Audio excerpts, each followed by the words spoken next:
let's talk about the Golf MK1, right? Yeah, this guy came about as a replacement prototype or wish to replace the people's car at the time, which was, the Beetle. Yeah, the car made by them. VW began producing prototypes of possible Beetle replacements as far back as the early 1950s and may have received all possible designs from Porsche earlier than that. The internal projects were dubbed EA, which is a word I won't pronounce in German, but in English it meant development assignment. In 1952, they built the EA421, which was essentially a rebodied Beetle that never went into production. The first EA47 prototype appeared in 1953. At least 11 more EA47 variations were built over the next 3 years. By the mid to late 1950s, questions about the future of the Beetle began to be asked. And I'm not even shocked. You give people a good thing and they are already thinking about the next thing. In 57, an article with the title "Is Volkswagen Dated?" appeared in the West German magazine. 2 years later, a similar headline was used in another article of another magazine that's in German. In 58, Porsche began a project numbered 728 for a revised Beetle. A few years later, this became the Volkswagen EA53. This project continued for a number of years and produced several prototypes, with early ones having bodywork designed by Porsche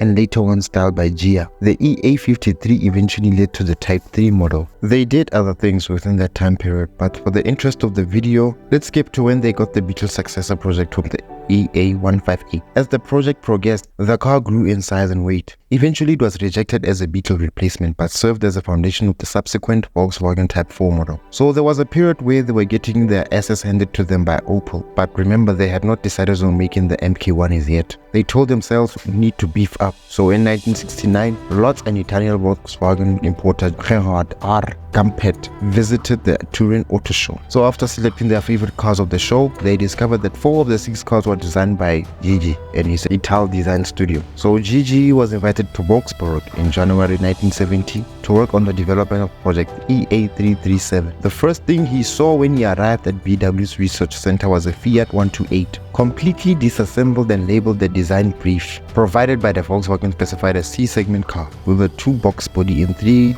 and 5-door versions, right? The client also provided Gigi with the basic dimensions and powertrain options. Gigi produced the design that reflected his signature origami or folded paper style, emphasizing sharp corners and flat planes. Gigi would come to consider the MK1 Golf the most important design of his career. Earlier prototypes included rectangle headlamps and wide-tailed lamp assemblies. At least one pre-production car was modified with a sliding door. During development, candidates for the name of the new car included Blizzard, Caribe.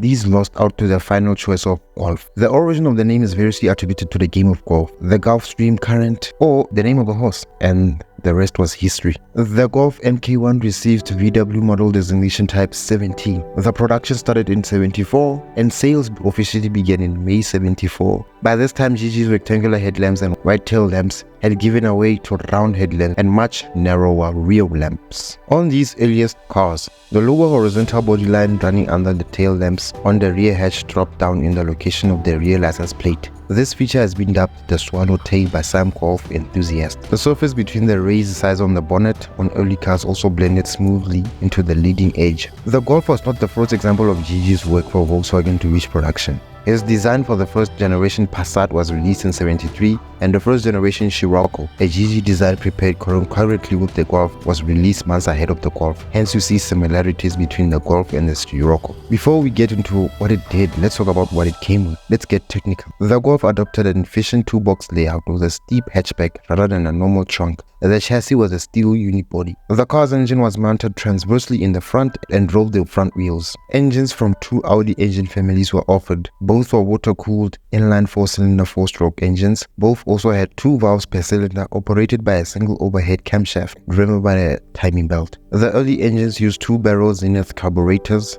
The 1.1 litre and 1.3 litre engines were from the original EA111 line. In this engine, the valves were operated by the rocker arms. The EA111 was mounted with a 20-degree forward tilt. The 1.5, 1.6 and 1.8 litre engines were from the EA827 family. In this engine, the valves were operated by bucket tappets. The EA827s were mounted tilted 15 degrees rearwards. The car was originally available with 2 transmission options, a 4-speed manual and a 3-speed automatic. A 5-speed manual became available in 1979, right? So the front suspension was made up of a McPherson struts and helical coil springs with lower wishbone and an anti-roll bar. The rear semi-independent dual trailing arms connected by twist bay rear suspension and coil springs over telescopic shock absorbers. Steering was by rack and pinion. The front brakes were 239mm disc with solid rotors. In the rear was 178mm drums. The car's tires varied with the powertrain. Tires on the GTIs were much larger basically. From October 2, 1974 to January 1975, two Golf MK1s were driven over 30,500 kilometers from Fairbanks, Alaska to Tierra del Fuego as a test of their durability. The right-hand drive Golf went on sale in Britain in 1974. For the 1975 sales year,